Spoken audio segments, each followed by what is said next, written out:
Hi friends, எல்லோரும் எப்படி இருக்கீங்க? இன்றைக்கி எங்கள் அம்மா குக் வித் கோமாளியில் இருக்க கர்ட் ரைஸ் ஃபிட்டர் செய்ய போகிறாங்க. சரி வாங்க எங்கள் அம்மா எப்படி செய்கிறாங்க பார்க்கலாம். கர்ட் ஃபிட்டர்ஸ் செய்ய போகிறோம். ஃபஸ்ட்டு அது கர்ட் ரைஸ் பண்ணிக்கலாம். கொஞ்சம் ரைஸு, கொஞ்சம் தயிர், அப்புறம் தாளிக்கிறதுக்கு கொஞ்சம் பச்சை மிளகாய், இஞ்சி, கருவேப்பிலை, கொத்தமல்லி எடுத்து வச்சுருக்கேன். ஃபஸ்ட்டு நம்ம இந்த தயிர் சாதத்தை ரெடி பண்ணிக்கலாம். பைண்டிங்க்கு 2 ஸ்பூன் மைதா மாவு கொஞ்சம் தண்ணி ஊற்றி நல்லா இப்படி பேஸ்ட் மாதிரி நல்லா மிக்ஸ் பண்ணி வச்சுக்கோங்க. அதுக்கப்புறம் பிரெட் க்ரம்ஸ் கொஞ்சம் எடுத்து வச்சுக்கோங்க. தயிர் சாதம் உள்ளே வைக்கிறதுக்கு கொஞ்சம் எலுமிச்சம் ஊறுகாய் எடுத்து வச்சுருக்கேன். மிக்சியில் சாதத்தை போட்டுக்கலாம். இந்த ரைஸ் கூட ஒரு 2 ஸ்பூன் தயிர் போட்டுக்கோங்க. கொஞ்சமாக உப்பு போட்டுக்கலாம். தண்ணிலாம் ஊற்றக்கூடாது, நம்ம இப்படியே அரைச்சிட்டு வந்துடலாம். அப்போ தான் நம்மளுக்கு வந்து பால் மாதிரி வரும்.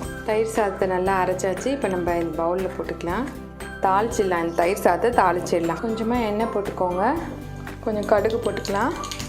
இஞ்சி, பச்சை மிளகாய் போட்டுட்டு கொஞ்சமாக பெருங்காயம் போட்டுக்கோங்க. கேஸ் ஆஃப் பண்ணிவிடுங்க.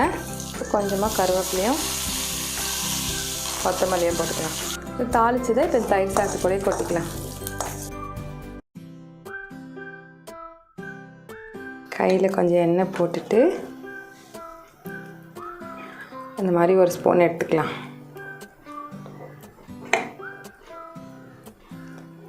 எடுத்துட்டு சர்க்கிள் போட்டுட்டு கொஞ்சமாக ஊறுகாய் வைக்கலாம்.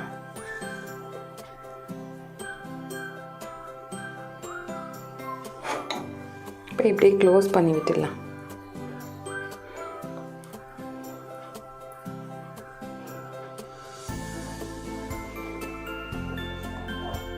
க்ளோஸ் பண்ணிவிட்டு இந்த மைதா பண்ணியிருக்கோம் இல்லைங்களா, இதில் போட்டுடலாம். நல்லா இந்த பிரெட் க்ரம்ஸில் நல்லா டிப் பண்ணிக்கோங்க.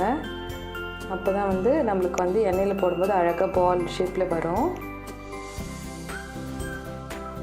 கர்ட் ரைஸ் பால். இப்போ நம்ம இதை பொரிக்கணும். நம்ம எல்லாத்தையும் இது மாதிரி பண்ணிவிட்டு நம்ம எல்லாத்தையும் பொரிச்சிக்கலாம். இந்த ப்ரோக்ராமில் நல்ல இன்னோவேட்டிவாக பண்ணாங்க. எனக்கு ரொம்பவே பிடிச்சிருந்தது. கர்ட் ரைஸ் வச்சு ஒரு பால் பண்ணலாம் அப்படின்ட்டு. அது நான் பார்த்த உடனே சரி நம்மளும் ட்ரை பண்ணணும்னு நினச்சேன் நான். எண்ணெய் காஞ்சிடுச்சு. நம்ம இப்போ இந்த பால்ஸ் எல்லாம் போட்டுக்கலாம்.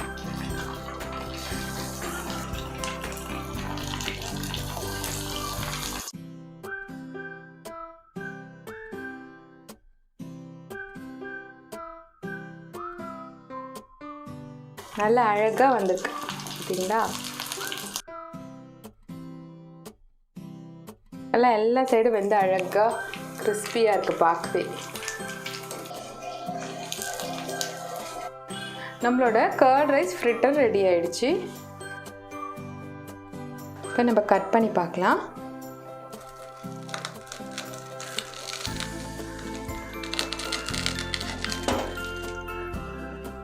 பாருங்கள், மேலெல்லாம் நல்லா கிறிஸ்பியாக இருக்குது, உள்ளெல்லாம் நல்லா சாஃப்டாக இருக்குது, நல்லா சீஸ் மாதிரி இருக்குது பாருங்கள். உள்ள ஊறுகாவும் நல்லா தெரியுது பார்த்தீங்களா? சூப்பராக இருக்குது நம்ம ரெசிபி. நீங்களும் இதை உங்கள் வீட்டில் ட்ரை பண்ணி பாருங்கள். இந்த ரெசிபி சூப்பராக வந்திருக்குங்க. கண்டிப்பாக உங்கள் வீட்டில் ட்ரை பண்ணி பாருங்கள். நல்லா சுட சுடவும் நல்லா க்ரன்ச்சியாகவும் இருக்கும். செம்மையாக இருக்குங்க. நீங்களே சாப்பிட்டு பார்த்தா உங்களுக்கே சாப்பிடணும் போலே இருக்கும். இந்த வீடியோ உங்களுக்கு ரொம்ப பிடிச்சிருக்கோம் நாங்கள் நினைக்கிறோம். இந்த வீடியோ உங்களுக்கு ரொம்ப பிடிச்சிருந்ததுன்னா தேங்க்யூ ஃபார் வாட்சிங். Like and subscribe. Bye bye.